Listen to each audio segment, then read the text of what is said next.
In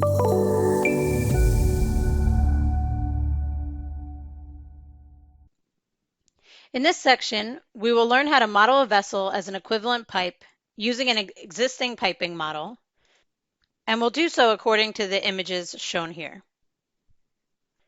To start, I will open a model from our data set. Once in the data set, open the folder called Model Vessel as Equivalent Pipe. And I want to open the model called Vessel2_pipe. This model should look familiar. If we zoom in up at the top, we see that the flanges, the small pipe run, and the nozzle element are already defined. We don't have an anchor defined here because we're actually going to continue to model with piping to model the connection to the vessel and the vessel itself. So I want to select point A11 as my active point. And you can do that by using your right arrow key on your keyboard until you see that A11 is selected. You can also do that from the Select ribbon by selecting a point. I'm going to insert a pipe run that will represent the connection from the pipe nozzle to the center line of the vessel. So the length of this pipe run will be 1.74 feet, which is the radius of the vessel. I then want to select the pipe run that I just inserted, and I want to make it rigid. And I do this by applying rigid options. So from the Insert ribbon, under the Properties grouping, I'll select Rigid Options over Range. I'll use the defaults and include thermal expansion, which is a good way to estimate the thermal growth of the vessel. And AutoPIPE will automatically calculate this based on the properties of the pipe used to model the vessel. So it's important to make sure that you define those properties as accurately as possible. So I can click OK. And when I come to Select Clear, I see that this piping is now shown in purple, which shows that it's a rigid pipe. I'll now select point A12, which is the center line of the vessel, and I want to model the vessel, which I already have modeled in a separate model in AutoPIPE, so I'm actually going to insert that model into this model. I can do that by coming up to my File ribbon, the Import-Export grouping. I'll select Insert Model, and I'm going to insert an AutoPIPE model. Navigate to the Dataset folder and select the Vessel2_vessel model. I'll select Open, and this shows me the model that I'll be importing. This is a model that I already modeled to represent the vessel.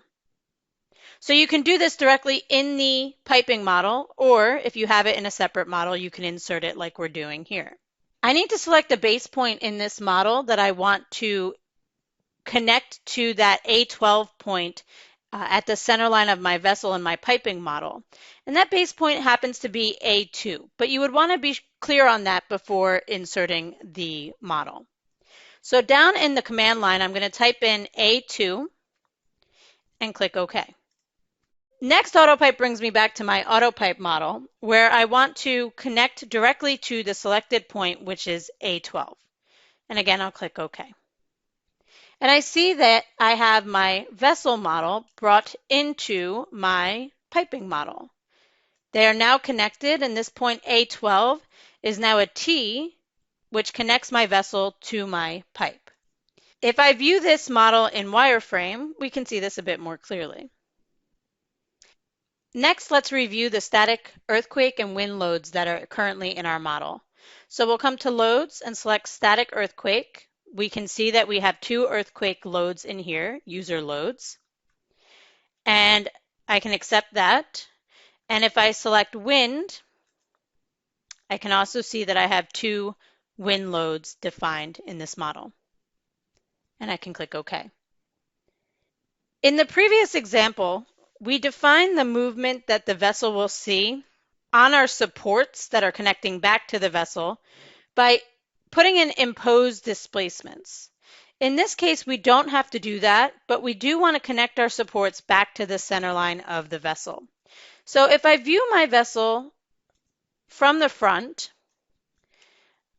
I can see the points that line up with each support. So I'll select point A7 and double click on it. And I want to switch the connected to point from ground to point B3. And I can click OK and see that connection is made. I'll do the same thing for the other two supports. So coming down to the guide at A6, if I double click on it, I want to switch it from ground to point B5. Again, wireframe may help to see this a bit more clearly. And then the last support at point A5 will be connected to point B7 on the vessel. And I can click OK. When I do this, that means that thermal movements and any other movements that the vessel will see due to occasional loads or dynamic loads will automatically be applied to my piping as well. Which again, in this special circumstance, my piping is supported by my vessel, so these are very important to consider in our piping analysis. So I'm going to view the default view of my model and the solid model view, and I'll set up my static analysis by coming to Analysis, Static Analysis Sets, and we'll just review what's already set up. So we have two analysis sets, both including gravity, temperature, 2 earthquake loads, and 2 wind loads. One set up with the gravity case as our initial state for our occasional loads, and the other set up with the operating 1 case as our initial state for our occasional loads. So we're looking at the earthquake and wind loads occurring when the piping is in shutdown and when it's in operation. So I'll click OK, and I'll run the analysis by selecting Analysis, Static. If the Review Consistency Check warning message pops up, you can select Yes to review it. We see that it's just a warning that SIF and flexibility factors haven't been defined or validated for a certain pipe ID, which is called VESK. And that pipe ID actually represents the vessel piping, if I come back to my Pipe Properties tab of my input grid. So I don't need to define SIFs and flexibility factors correctly for anything that's representing my vessel. We don't care about the stresses throughout the vessel. We're simply modeling the vessel as an equivalent pipe to see the effect that it will have on our attached piping. We only care about the stress results in the attached piping. So I'll run the analysis again by clicking Static and allowing it to run through. And I can review my results by coming to Result, Code Stresses, and clicking OK. I see my maximum stress is at point B11, which is actually along my vessel. So again, I don't care about the stresses in my vessel. I don't care about the stresses at this point, but it should give me a good feeling to know that the maximum stress is still only 0.62. So any stresses throughout my piping will have a lower ratio than that. But I could use my navigate buttons up at on the result ribbon to select previous until I get to a point that's along the piping. And the next point it's point A12 at that T point, and that has a high ratio of 0.42 in the hoop stress case. So everything else throughout my piping has a lower stress ratio than that, which should be acceptable. Of course, you would want to continue to review results for displacement, forces and moments, and other criteria, but at this point, the model looks good. So as a review, the pros for this method are that it creates a more accurate stiffness model. The vessel expansion is automatically calculated and included during the analysis. It's also useful for wind, seismic, other occasional loads, and dynamic analysis. But you would want to be careful with the mass of the vessel being included in your modal analysis, and we talk more about that in the modal analysis class.